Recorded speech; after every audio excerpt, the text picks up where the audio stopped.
In this video, I'll show you how to create an amazing kit with 3 items, using just these 2 pieces of wood. Stay with me until the end to see how everything fits together perfectly. The wood used for this project is cedar. Here we have a piece of beam measuring 5.5 centimeters by 7, and it has a bit more than 50 centimeters in length. I will also use this leftover piece from a board. It measures 7 centimeters by 2.5 and is 65 centimeters long. Here on the table saw, I'll cut 2 parts from this piece, each with a width of 27 millimeters.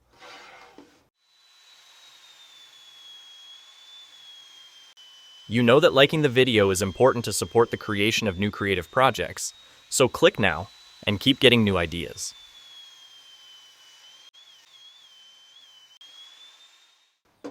I'll also cut this part on both sides to make it square. In the end, it will have a width of 52 millimeters.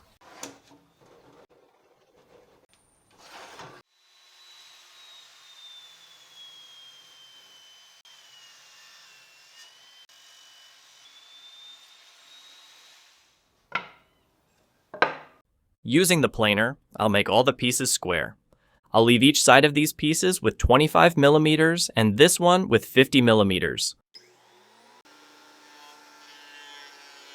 What motivates me the most to share my projects is knowing that there are people who value and benefit from the content. If you're one of those people, leave an "I support" in the comments.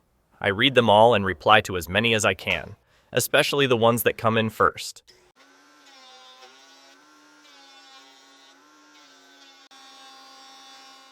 Next, I'll make some markings on this part. I've adjusted it to the mark of 100 millimeters or 10 centimeters, and I'll mark it this way. Using the square, I'll draw a line. From the mark made, I'll measure 83 millimeters. This piece should be 80 millimeters.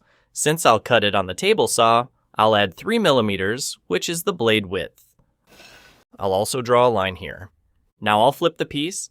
This side has nail marks, so I won't use it. I'll start again on the other end. Here, I'll make a mark of 80 millimeters. From there, I'll also measure 83 millimeters, always drawing the line from side to side. From this line, I'll measure 83 millimeters again. From this piece, I'll make 5 parts, one with 10 centimeters and the other 4 with 8 centimeters each. Now, using the ruler, I'll make markings of 25 millimeters. This will be done approximately in the center of each. It will be repeated on all of them.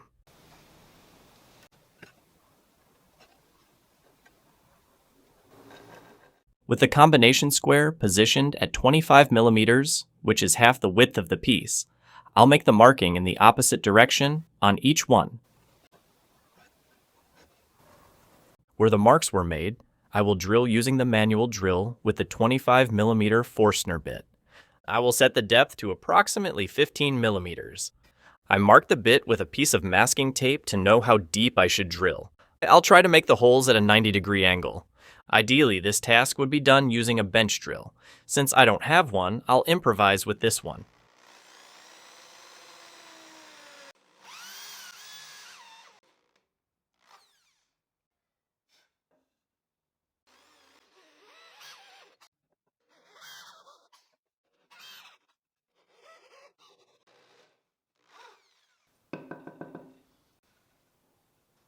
Only after drilling did I realize I made a mistake when marking these 3 points. I should have subtracted the 3 millimeters corresponding to the blade width. Since I didn't, I will cut before the line, making all pieces 3 millimeters smaller. This one will be 97 millimeters, and the others will all be 77. I won't make changes to this first one, but for the others, I will mark 77 millimeters from this line.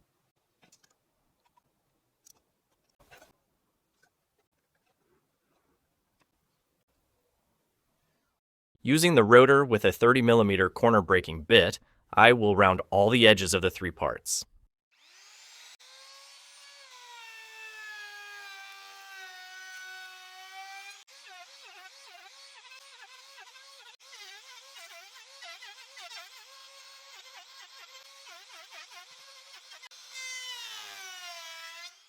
I tried to make these two as round as possible, but I left a detail on one of them. In the end, you'll see why. Now I'll cut this piece on the table saw.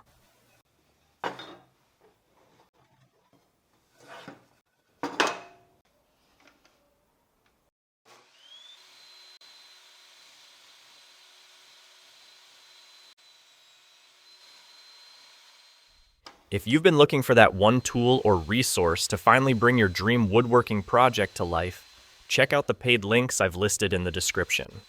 They might be exactly what you need to achieve professional results.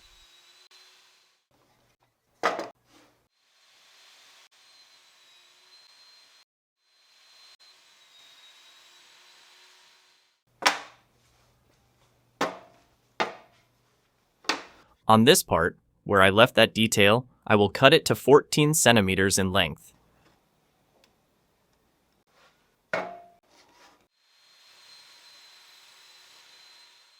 The leftover piece will be cut to 48 centimeters.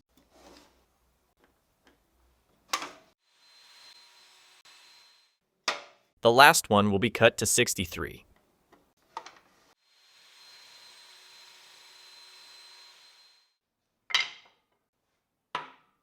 I will use the router again, this time with a 25mm corner breaking bit. With it, I will round and smooth these edges near where the holes were made.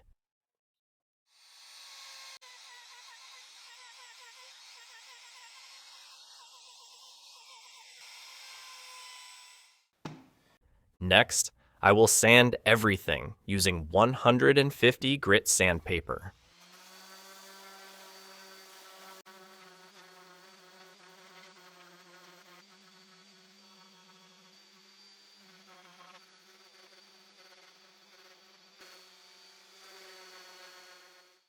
Through sanding, I will adjust the ends to fit tightly into the holes.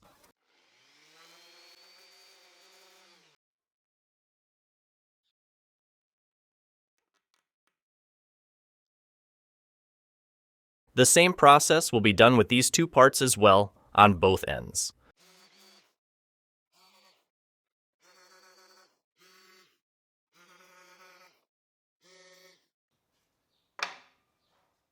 Before assembling, I will sand by hand using two types of sandpaper. First, 220 grit, followed by an even finer one.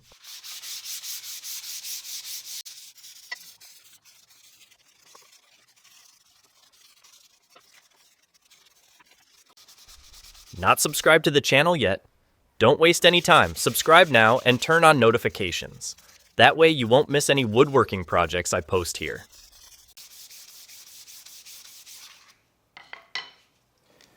With the sanding complete, I will start the assembly. First, I'll take the smallest of these three. Then, I'll fit it into the largest of these five. I will apply glue to this part, using a brush to spread it. I'll also put a bit of glue on this part. After that, I can fit them together. With the square, I make sure the piece is straight. The fit is good, so I'll clean off the excess glue. I'll set it aside for now and continue assembling the other parts.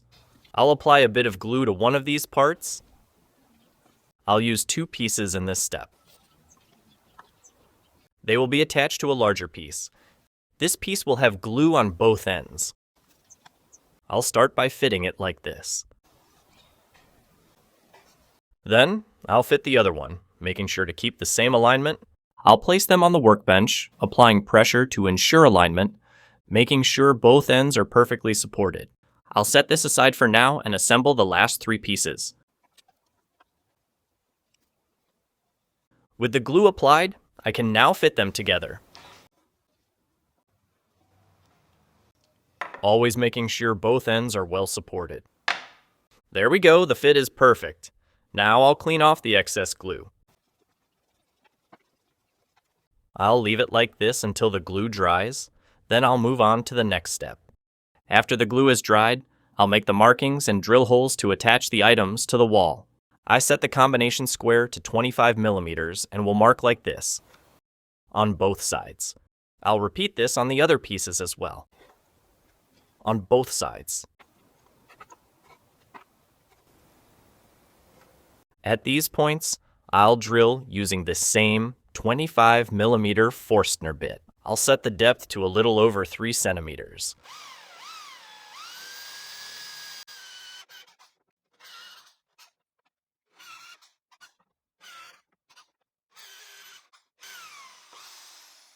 These holes were made to secure the item to the wall without exposing screws. I'll use these wooden dowels with a diameter of 25mm and a central hole. They will be fixed to the wall, and then the piece will be fitted onto them, like this. Well, now it's time to do the painting. For this, I'll use this high-gloss polyurethane varnish, which requires a catalyst to cure. I'll apply it with this electric sprayer, as I usually do on the channel.